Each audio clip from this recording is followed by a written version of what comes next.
Alrighty, so we are here today with Agata Zasada, who is joining us, and we are so excited to have you on the podcast today. Thank you so much for joining us. Thank you for having me. And we're really excited to talk about your journey in HR. You've been in HR for over 15 years, and we know that the world alone has changed in that time. But most importantly, and most prominently, is the fact that HR has changed and the practices of HR have changed a lot during that time. So I'm curious, let's go maybe a bit back to the beginning and what inspired you to embark on a career in HR.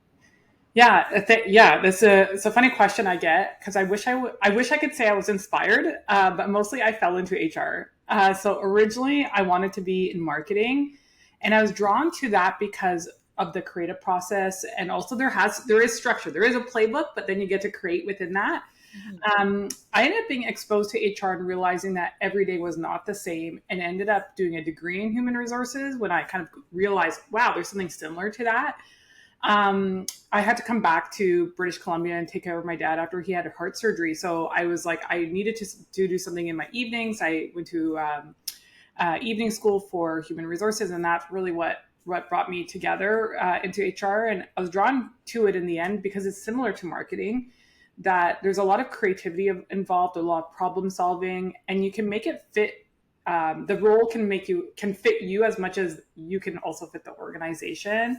I'm just like, no two HR people are alike, and I really like that. Mm-hmm.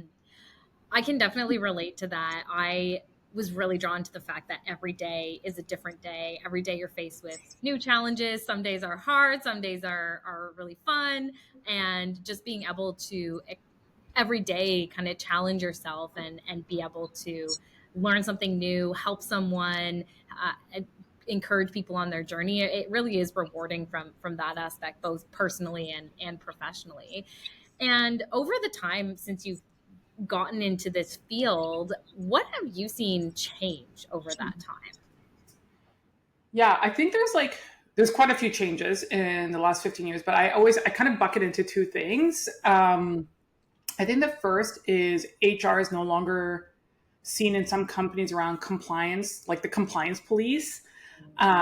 We're more often at the table than not, and our voices are not just heard, but valued. So I think there's been this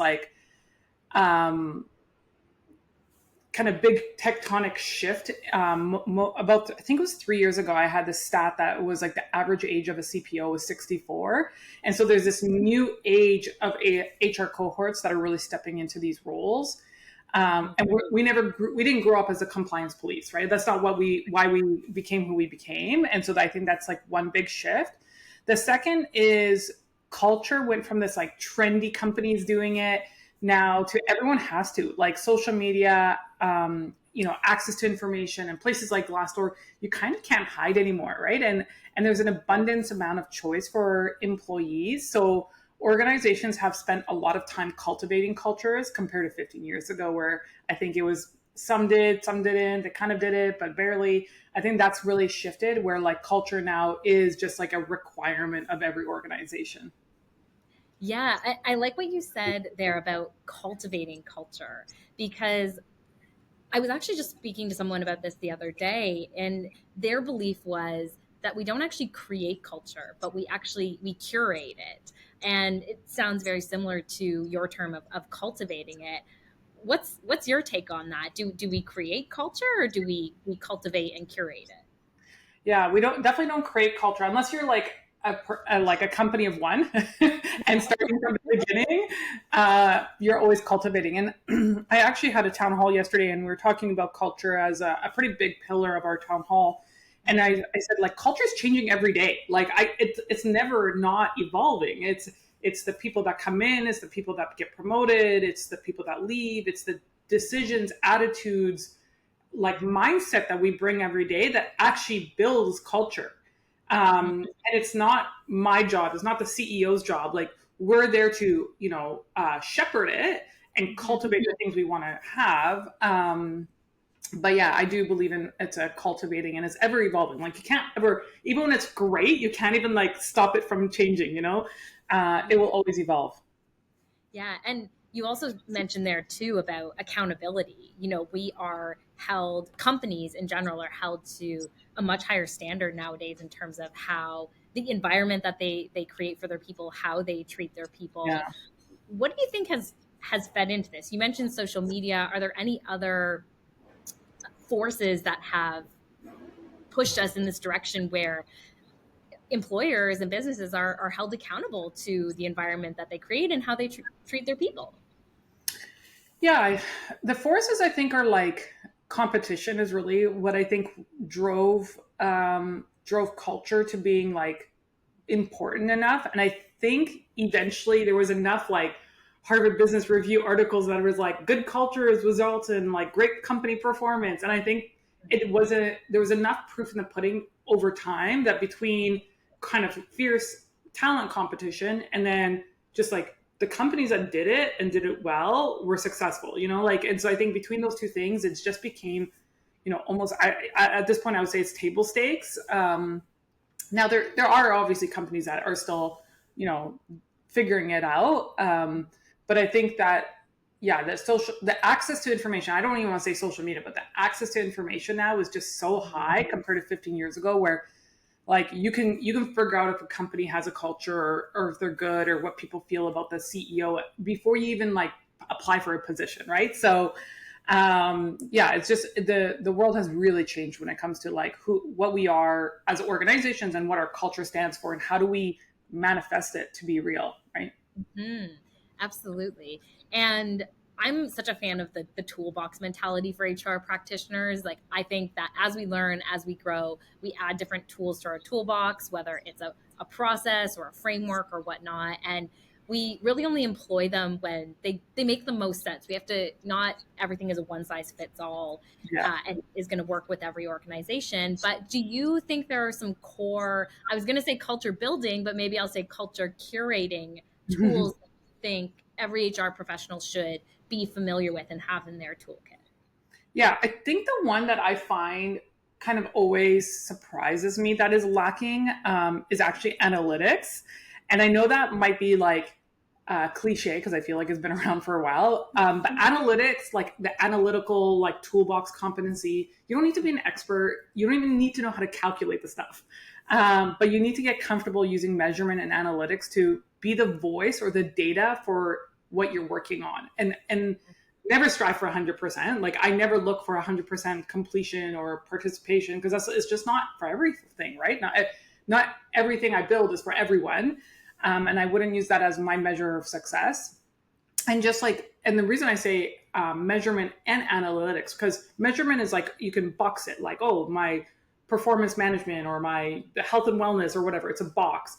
And then analytics is looking at it as like the intertwined stuff. How does it relate, right? So, we, as an example, I would say that if I had a drop in turnover and someone's like, well, what happened? It's like, well, some of it is in my control, which is here are the things I've done. And I think those, and here's what the measurements in each of those things have contributed to an impact on something different, which is turnover. There's some things that are out of my control, like the market and et cetera.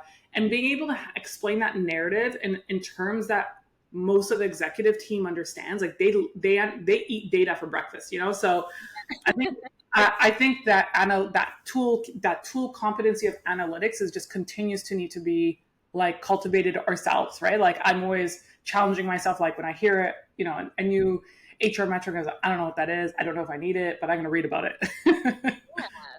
Yeah. And like you're saying, not everything's going to work for every single Exactly. organization. It's about understanding our context. And what you said there is almost like the analytics and the measurements themselves are like the micro, but then you have to zoom out, and the macro is really what's our context internally, what's the context we operate in externally, and remembering like we don't operate within a silo. Like people and culture doesn't operate within a silo. It's really embedded. Just like the rest of the organization, it's going to have those both internal and external influences. Yeah, for sure. Yeah. Are there any tools that you're seeing that no longer really serve HR professionals that, maybe at one point in time were commonly used, commonly applied, but have maybe proved not to be effective at really contributing to a curated, cultivated culture? Yeah, I think I'm gonna like say something controversial. So there's gonna be like a caveat. This doesn't apply to every organization.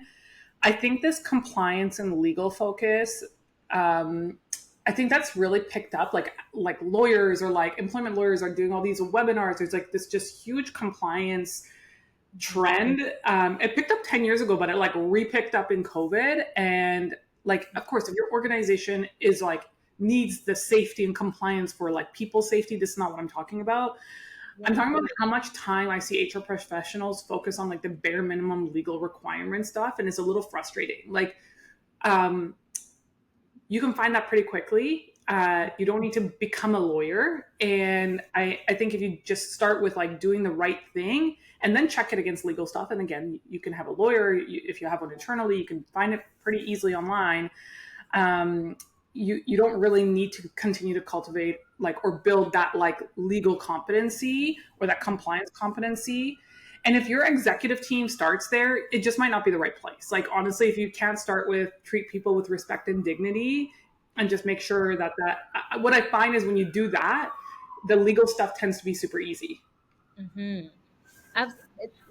Yes, may be controversial, but I would 100% agree with that. I think it's interesting that you've brought light to the fact that there is a rise in individuals feeling like maybe their employers have slighted them, or that they can take action against their employers. But what you said is important, is that if we just act like decent human beings, and it can go a long way, that in ways that 10-page policy or a 10-page legal process may not.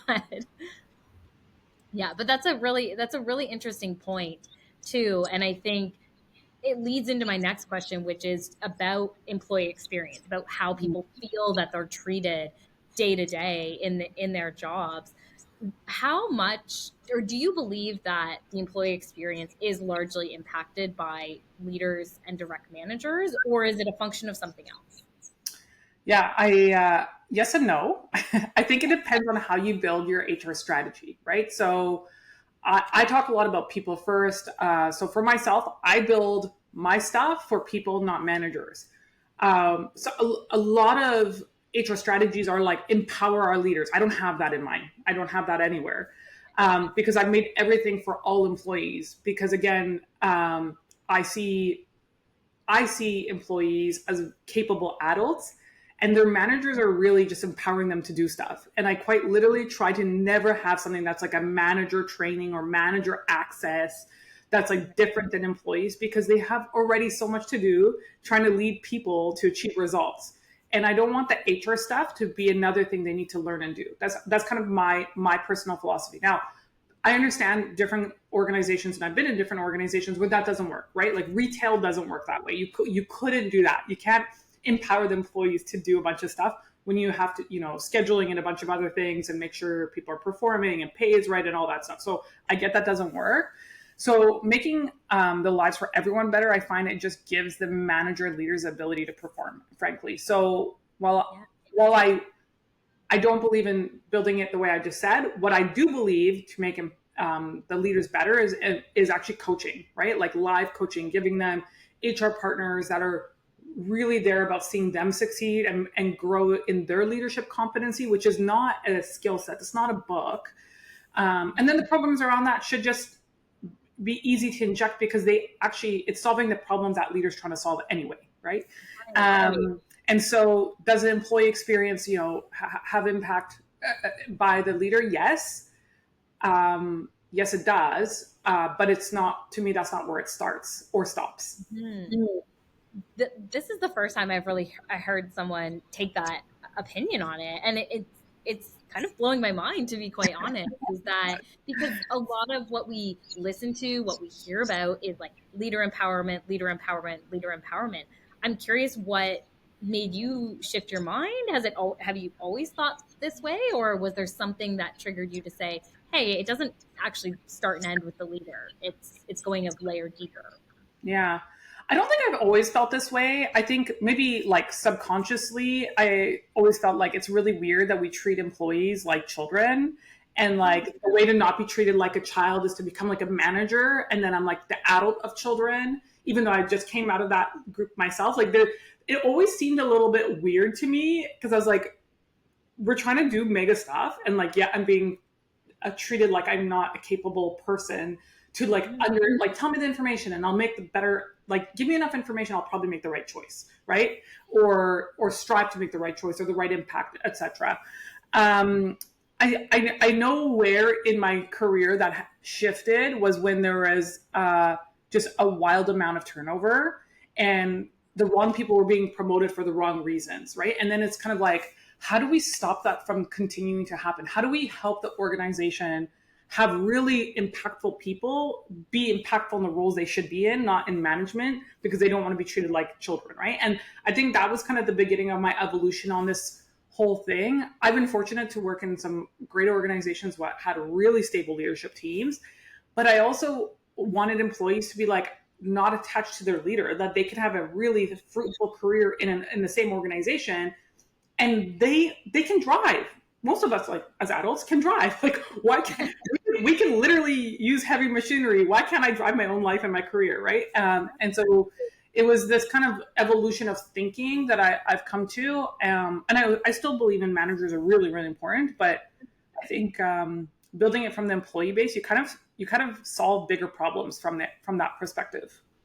Yeah, absolutely. I'm definitely gonna noodle on that a little bit more, but it's a really interesting perspective. And I'm curious, does that fall into what you said earlier about people first strategy? And maybe can you explain a little bit about what does people first strategy mean to you? Yeah. Um, I've been talking a lot about it on an internal basis, but I'm going to actually like zoom out for 2 seconds, because people first strategy is actually when you build things for your customer. And I know that sometimes people are like, why are you talking about a customer? Like, you're an HR lady, like stop it.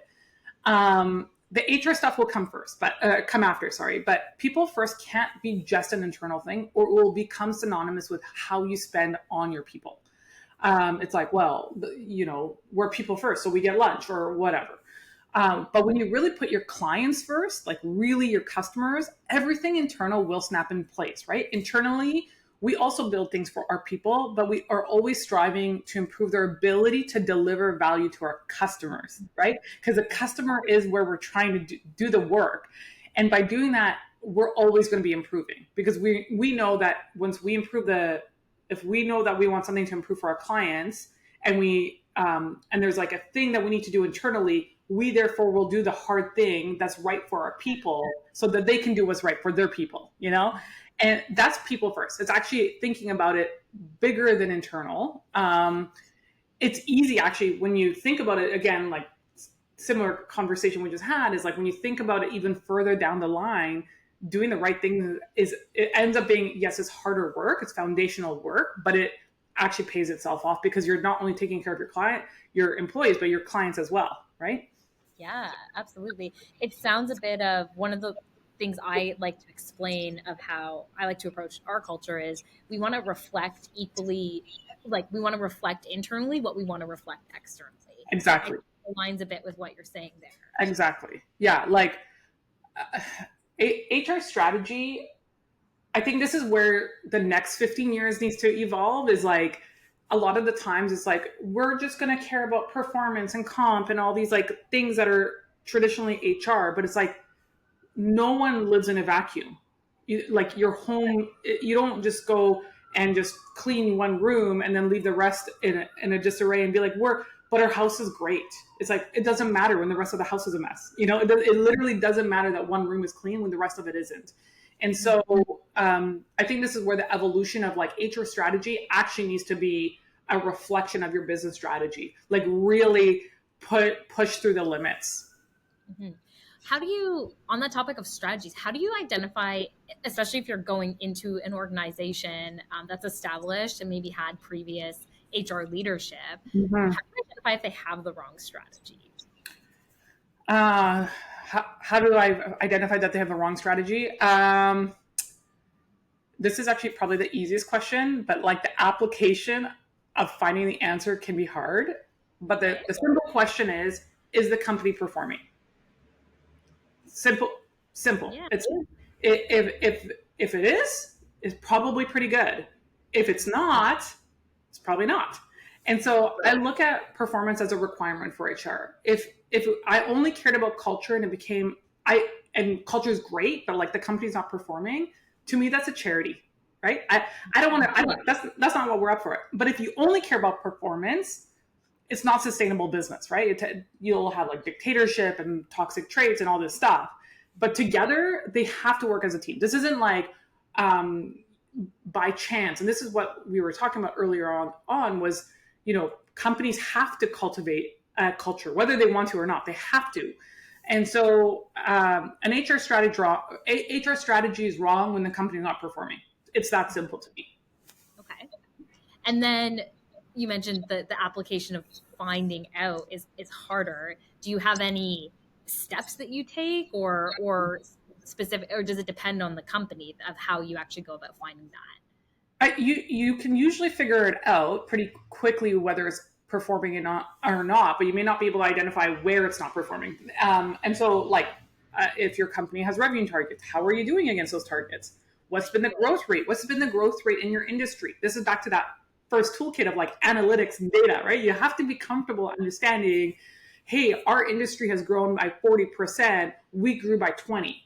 Why are we half of the industry standard? Or, hey, we're crushing all of our revenue numbers. Okay, well, does that mean that were we not really good at forecasting?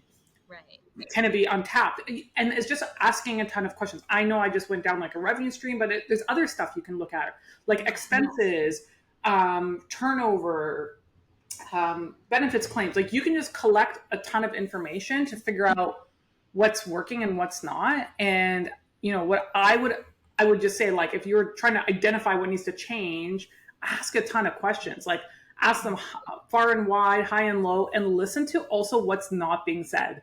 I find that that's like when I hear other executives say, like, this is what people are talking about. I was like, why are they not talking about this other thing that seems clearly like the most important thing? And it's because there's just this elephant in the room that people just accepted, right? And sometimes we, to get, have to be the courageous one and kind of get through there. Yeah, absolutely. It sounds like what you were saying just there. I know you said you went down a revenue hole, but I think that's really interesting because it sounds like we don't just want to speak. I think when we talk about data analytics within the realm of like people and culture and HR, we say, oh, we're going to speak the language of the business.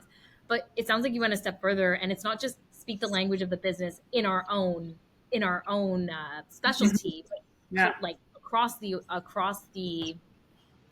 business, understand each area, because really that's where we're embedded. That's where we're touching. Yeah. Like if, I don't know, an example is like if all of a sudden our business is like, hey, we're losing clients or customers at an alarming rate, like our churn numbers are increasing. I shouldn't be like, I don't know how that impacts me. Like I immediately go to like, is it systems? Is it people? What did we do? What did we sell them the wrong thing? Like, what did our people did something or not doing something? And how do we support them through this? Right. Because really, if I put people first, it's like our clients don't see the value. Right. And so understanding that stuff on a broader perspective will actually help us make better HR decisions and strategies to support the business versus like, yeah, I'm going to go hire a whole new support team or a whole new success team because churn went up and blah, blah, blah. Like that's usually not the right answer. Yeah, it sounds like early intervention is what you're saying. Don't wait for them to come to you to say, oh, we've uncovered the problem and this is what we think it is. Can you do this? But instead taking that step and saying, okay, there's a problem. Let's get to the bottom of it. Let's be partners in this. For sure. Yeah, that's really interesting. And what you said there is how do we support our people? But I'm curious too how your organization was recently ranked as #1 most inspiring workplace for medium businesses. What then, not just a supportive work environment, but what creates an inspiring workplace? Yeah, I'm super honored by the award. I really thought about like what I think was the magic sauce on this, and I think an inspiring workplace is where all different types of efforts or focuses align and magic happens. It's like it's a sum of all parts is greater than the, the whole. So when people love your purpose and their work connects to that, but also everyone has shared values and we're kind of clipping at the same pace, that we're collectively up to solving something big. And again, people first is about our clients. We're gonna deliver something bigger than we can only imagine, right? And I think that's what makes an inspiring workplace. It's not all the perks. It's not the nice office. Mhm. It's not that stuff. It's really when you connect your everyday thing, and it's not fun. I think that a lot of times people are like, inspiring workplaces are fun, and they have this image of like a carnival and popcorn and cotton candy, and people are like joyous, and it's like that's actually that's joy. Actually, that's joy, and it's temporary. And people can't live in a carnival like what, you know what I mean? But like they can't live in that state. It's just not sustainable. It's exhausting. Um, and so, yeah, I think that we need to like think about what we visualize when we say inspiring workplace. It's not the carnival. It's actually like this like inner peace that I'm like doing something that matters. Mm-hmm. Really interesting differentiation you just drew there is that it doesn't have to be this unicorns and rainbows type thing, but it's more about grounding everyone in a shared purpose and a shared vision. And I'm curious, have you ever been in an organization where you had to re-inspire your people or can work with the leadership team to re-inspire your people? Yeah. I have two stories. I'll tell you kind of a little bit about me from 2 years ago and then like how I would answer that question because there's two different ways I would recommend. So start with your people. I think like first, if you really want to like create an inspiring workplace, start with your people. When I joined this organization 2 years ago, it wasn't nearly as inspiring, but it had a lot of promise and I had a lot of great people. So I had two great key ingredients. But being a realist here is really important. You need to truly take inventory of what's not working, and it may have nothing to do with HR. And this is why, like I'm talking about revenue, I'm talking about churn.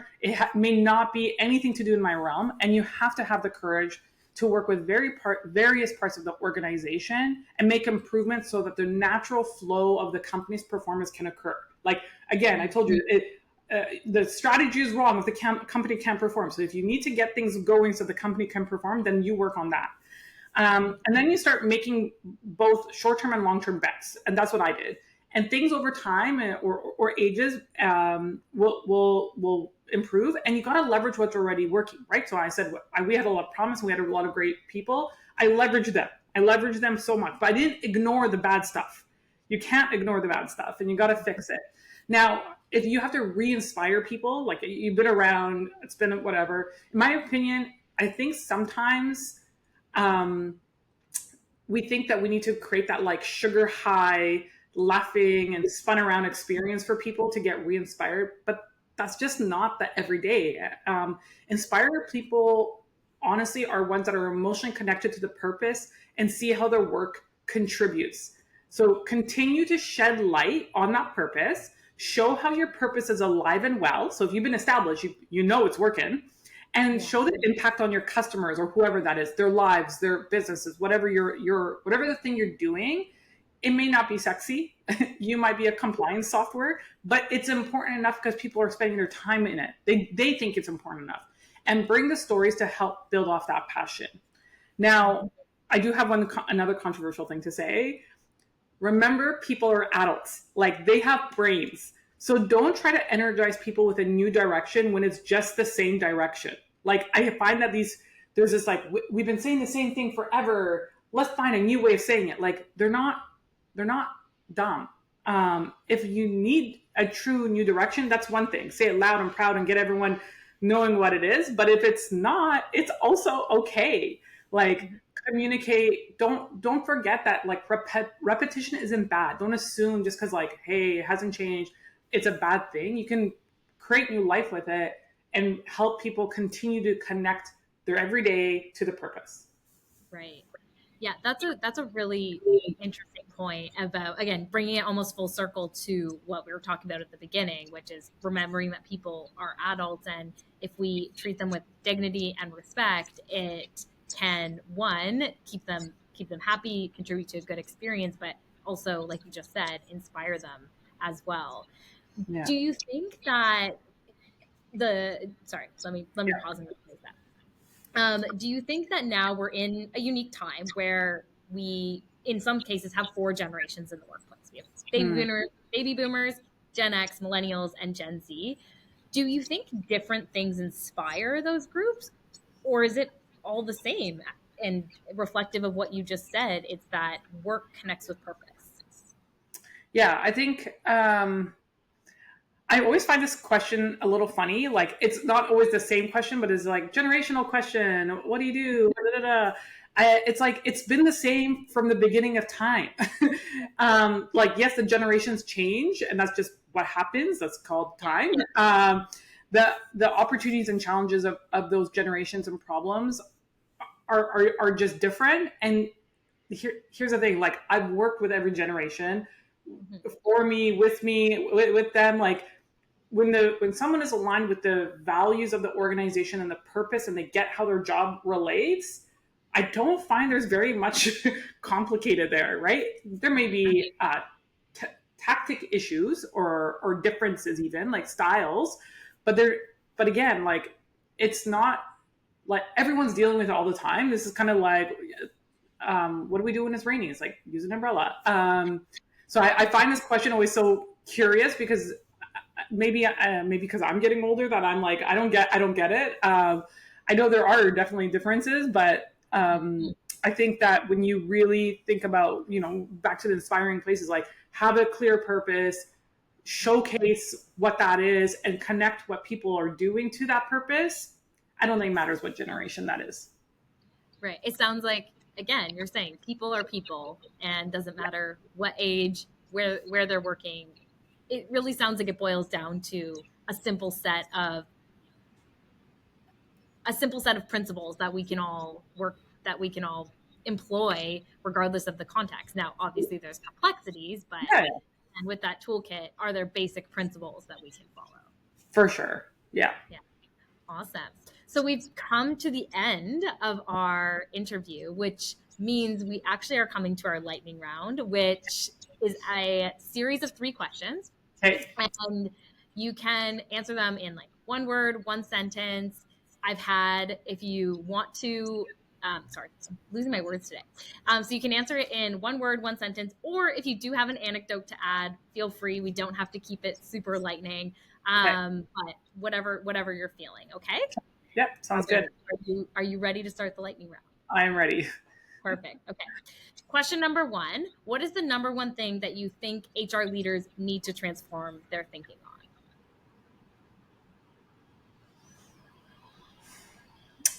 Performance management. I think people look at performance management, the employees think of performance management as punitive. Managers hate the process, and it doesn't deliver what it's supposed to, which is higher performance. Hmm. Interesting take. And so I'm gonna spin off that one then. What specifically do you think are the barriers to it being like even delivering? And do you have an alternative to, I guess, traditional performance management or it altogether? Yeah, yeah. I've rebuilt performance management now 3 times in a different way. I think the biggest barrier HR people have with rethinking performance is, like, they have this comp structure that is very driven by finance. Like, I have a spreadsheet, I have a pool, that pool needs to be distributed. Like, that whole thing just needs someone to put like an explosive and let it blow up, because it doesn't work anyway. It doesn't. The only person that ever is happy with that spreadsheet is the CFO. Yeah. And so the alternative is really thinking about performance management as, how do I get people thinking about their performance into the future, not rehashing the performance in the past. Right. And when you think about performance in the future, you don't get the bad feedback because you would have already received it somewhere else. Mhm. And you're really planning your next, and that solves so many problems, right? People get energized, they have a career, they know what they have to do, you know what to hold them accountable for, like, in Right. terms of performance. This isn't about goals and whatever, but like the energy of the momentum you create in your organization when you change that conversation is astronomical, right? And Yeah. let your employee lead it. If they Yes. don't do it, I don't care, because I don't need a thing out of that to tell me what to put into my spreadsheet Right. because I blew that up. Right? I blew Yeah. it up. It doesn't matter. And so all of a sudden, it's no longer this like, we have a process, you must do the process. There's a book by Tamara Chandler. It's called How Performance Management is Killing Performance. Highly recommended. Like, I know this is like a snippet. Recommend the book. It looks like a big book. It's not a big book. Like 50% of the book is like a toolkit. That's 3 hours you're ever spend in your life as a career, like a HR professional. Yeah, well, definitely going to take that away for myself, and hopefully our listeners will as well. Okay, back to the lightning round. Okay. Number 2 is, what is the most impactful piece of feedback you've ever received?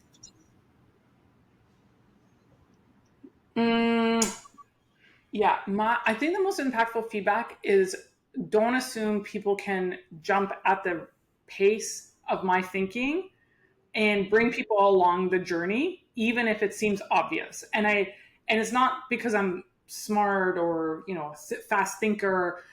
Other people have different experiences, and they will plug in assumptions or things into something and come out with a different answer and conclusion, which is where friction begins. And so, similar to our conversation, when I was like, hey, when we talk about employee versus manager, you're kind of like, oh, like you have been, the world has been groomed to spend time on managers. And I'm like, no, here's why I don't believe in that. And explaining it helps people come on and be open to a different perspective. And so, the piece of advice I got was like, bring people through the journey, explain your points of view, and like educate through that process. Yeah, that's great advice, I think, for anyone. Okay, last one. Okay. How much of your journey is made up of failures, and how much of your journey would you say is made up of successes? It's 50-50. I think earlier in my career, I probably had a higher percentage of failures. I was fortunate to work in some organizations that let me clean up those failures and learn from them and like try again. So when I see people failing, as long as they're learning from it, I'm usually okay with it. And then I think over time that it'll tilt the other way, where you have successes because you can see what failure could feel and look like, that you will do everything possible to avoid it and think about all the potential pitfalls so that it doesn't fail, right? So I think it over my career and my journey, I think it was like heavily weighted on lots of failures and big ones early on, to now less failures, let's hope. But I think it's important to not ever feel like invincible. I think that's what I always think. It's like, I'm going to make mistakes, and I will own them, and I will clean them up. Like I remember my interview with my CEO, I literally said, like, I'm not perfect. I'm probably the furthest person from perfect. So I will make mistakes, and you're going to get frustrated, but I'll fix it. Right. And humility is such a powerful trait, right? It allows us to move forward Yeah, after those failures and see more success too. absolutely. Yeah. Fantastic. Well, Agata, thank you so much for being on our podcast today. You have absolutely transformed my thinking on a couple things, as I mentioned, and sharing your thoughts, taking me on the journey through how you came to those. So valuable, and I know those are going to be so valuable for our listeners. So again, thank you so much for joining us today. Yeah. Thank you so much for having me. I really appreciate it.